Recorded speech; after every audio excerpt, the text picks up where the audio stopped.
I am very, very, very tired, but the exhaustion is worth it because our little boy is here and it's awesome. But I've been reflecting a lot on some specific things as it pertains to now having two kids that I wanted to bring to today's conversation. If you already have a child and you're bringing another child into your home and your family dynamic, it could be a huge disruption to your family life. So today I want to share 5 ways that I feel like we have been able to integrate our new son, Jacob, into our family dynamic with our 3.5-year-old daughter, Aria. If you're just tuning in, my name is Alex Albisu. I'm a podcaster, I'm a father, and I've been talking to parenting experts and parents from around the world over the past few years on my podcast called The Dad Chronicle. And as I mentioned earlier, our son, Jacob Alexander, was born, and Deanna and I are sleeping. We're pretty tired. That doesn't mean that there isn't some goodness that we want to bring to this channel, and that includes a conversation that we had all around the birth and the 24 hours of labor that my wife went through, and frankly some close calls where we weren't sure if our son was going to make it.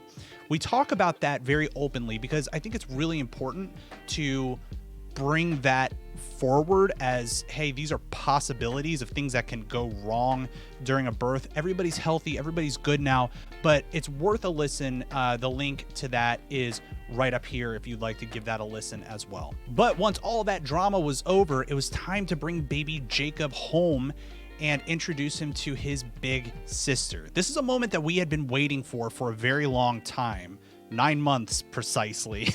And we wanted to make it very special. And a lot of that work in making it very special is done ahead of time. So the 5 things that we're going to talk about are things that you're going to take into consideration before your second child is born, as well as some things that you're going to do into the first several weeks of your child being a part of your family. So the first thing that I want you to take into consideration, and this is something that we talked about on the Dad Chronicle quite a bit, as well as previous videos here, is that setting expectations with your firstborn is going to be really important. And those expectations could simply be, hey, this is what you are going to be helping mommy and daddy with when your baby brother or sister comes into the family, to, hey, this is what we need more from you on some independence if they're of that age, like Aria is, learning how to get dressed by herself, going to the potty by herself.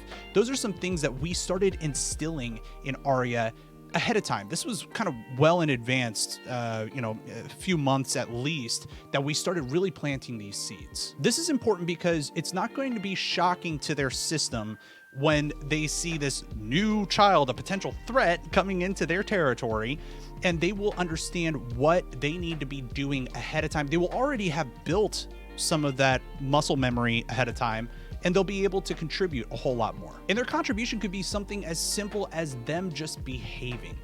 Talking to them about what weight that brings to, the responsibility that they have as a big brother or big sister in this situation will help empower them so that they know that they can do more to make mommy and daddy's lives easier. I think that our kids have a lot to contribute in this area, and we want to empower them to know what is right, what is wrong, and to really build up the right ahead of time, well ahead of time if you can, before their new sibling joins the family. And another thing that we did around this expectation setting is making sure that we talk to Aria a lot about, hey, mommy and daddy are going to the hospital.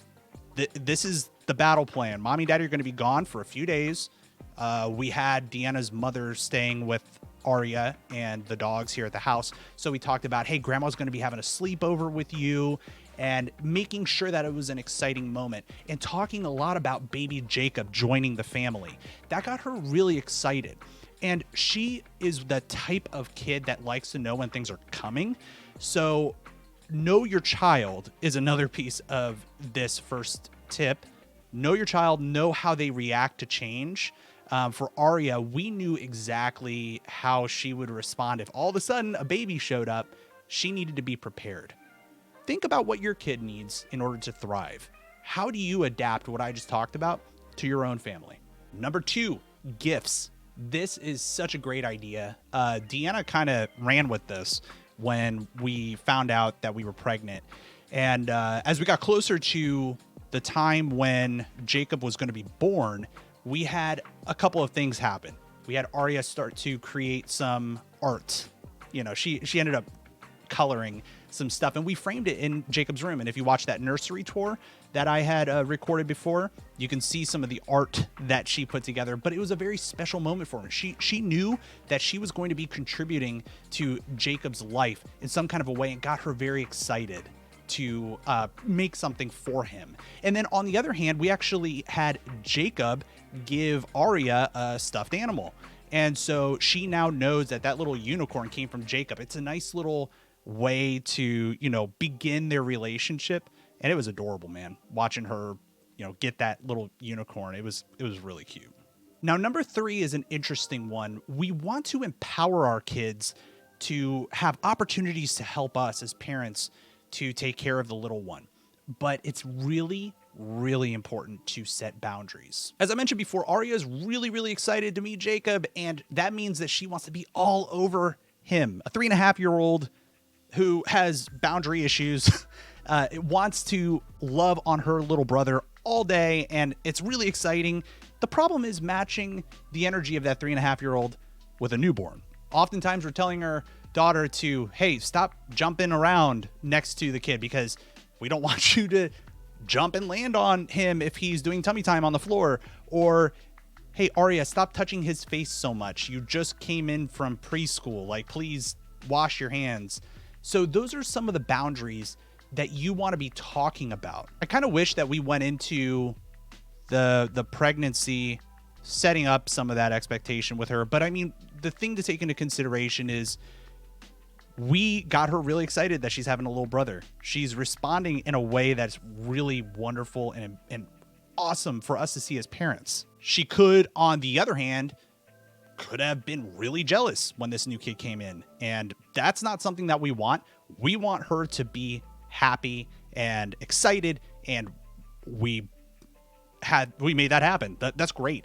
But now it's about reining that in. So we have to have consistent conversations with her about, hey, dial it back. But on the other hand, we still do empower her with, here, hold baby Jake. We set her up in the couch. She understands to sit still. And also we give her the bottle and she feeds Jake, a 3.5-year-old feeding a newborn. We don't walk away. We sit right there and do not let her be alone with him. But at the same time, she feels a lot of responsibility to do something like that. And she feels really grateful at the opportunity to do something like that for her little brother. And she loves him so much. And so we want to empower that, but we set the right boundaries. Think about how your child, your firstborn, like us in our case, would react to a new child in this case. How do you set those boundaries? Give that some thought. Number 4 is really interesting and kind of challenging, especially when you are sleep deprived and very tired. How do you find time to spend individually with each child?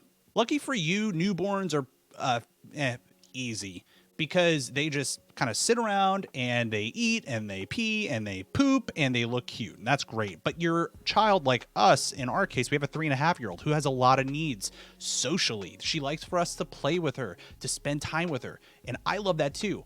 But I'm also exhausted because the kid is up at night and I need to feed him and other things like that. So how do you find the time to spend your time with each kid individually and make some special memories with each of them? And I think that ultimately what this comes down to is mindfulness. We've talked about it a lot on the show, and how you are present and in the moment can make a huge difference for your family, especially your kids, and how you spend time with them, not being on your phone, being very intentional with your time. How do you find a way to block off, let's say, an hour, 2 hours at the end of each day to spend with a kid like Arya? For me, if Deanna is in the other room feeding Jacob, giving him a bottle, whatever, I will remove myself from the situation, make sure Deanna's okay. And if Arya's in her playroom or whatever by herself, I'll go in there and I will just start engaging with her, playing with her. If she's watching a movie or a TV show, I'll engage on that with her. I will find little pockets of time to really insert myself and make sure that she still knows I'm there to engage with her and I want to be a part of her life. Arya and I also started watching the original Pokemon series. When I was a kid, I loved Pokemon. Turns out Arya loves Pokemon too, and that's really fun. So we end up taking a little bit of time at the end of each day when we're kind of winding down, where we will just sit together and watch Pikachu. She loves Pikachu. Who doesn't? So find out ways that you can engage with your child on the things that they love in those little incremental sort of ways, maybe an hour or so, at least each night when you have this newborn. Try to tag team it with your partner. Have an open dialogue with them about this topic to make sure that your children are getting the right sort of attention and love that they need and that they deserve. You might be surprised as to what your kids might be into. Like Arya's into Pokemon. I think it's really rad, and I love spending time with her watching Pokemon. It's kind of a cool way to spend time with your kid. Now, number 5. This one's tough. You need to cut your kids some slack. Alex, you need to cut Arya some slack. When you have a newborn and you're, sleep deprived, your stress levels skyrocket, there's a lot going on in your life, you need to cut your kids some slack. You might find that you are snapping at your children and you don't even really mean to, but you're sleep deprived. You don't know any better. Emotions, they get the best of us sometimes. You can thank Deanna for this point because we had a long conversation just a few nights ago about how it feels like we're constantly writing Arya to, like I mentioned earlier, please stop jumping around your brother. Please be very careful around your brother. Please eat your dinner. Everything's always a problem when we're having a conversation with her. But we took a step back and realized that not every moment needs to be a teaching moment. Like at its worst, what happens if she doesn't end up eating her dinner in time or she doesn't meet our time schedules for whatever we're trying to do, and that might normally frustrate us? What's the worst that can happen? What, she's a little late to school one morning, we're a little late to get dressed to, have grandma come over and pick her up. Who cares? That first child is feeling a lot of disruption in their life. That is already hard on them enough emotionally and mentally, that parents harping on their kid to do whatever it is that they need to do in a very specific way, it's not helpful. So parents, I want you to be very mindful about what your kids are doing, how it makes you feel, and whether or not it's very important for you to address it at that very moment. Sometimes when Arya would take time to jump around Jake, and I would have to explain that, hey, don't jump around because I don't want you to fall on the kid. Like sometimes you just say, hey, please just don't jump around, and she'll listen. We don't have to harp on her. Deanna likes to put it in a way of not every moment needs to be a teaching moment. And that goes so perfectly with this theme of, cut your kids some slack. Cut yourself some slack. You got a new kid. You're tired. Go take a nap. So I hope these 5 things have been helpful for you as you're considering, potentially a new child coming into your family dynamic, or perhaps there's somebody else out there who you feel would benefit from this. Feel free to share this video, and while you're at it, like and subscribe. And as a next step, I would encourage you to go listen to Deanna and my conversation where we talk about Jacob's birth. If you're having a new child and you need some very real conversations about what people go through and sometimes the scary things that happen, I think it's very worth your while as a parent, whether you're a new or about to be a parent again, to be aware of and start thinking about some of those things. Go listen to that conversation. If there's anything else that you have done to make this transition where you have a child, you're bringing another child into your family, and ways to make that transition easier, and perhaps I missed it, leave it in the comments below. I would love to hear your thoughts. And also, I want to remind you that if you are interested in being a part of the regular conversations that happen here at the Dad Chronicle, we have a Discord where we have a thriving community, as well as free resources for parents that you can leverage. Hit up the link in the description below if you'd like to join our Discord community, and there's a bunch of other gamers there too. Hey, if you're a parent and you're a gamer, stop on by. And speaking of gaming, I also stream live on Twitch every Monday, Tuesday, and Wednesday. So follow me over there and be a part of the conversation. So thanks for watching this video. I am exhausted and I'm going to go drink some more coffee. But before I go, remember, be good to yourself and be good to others. Take care.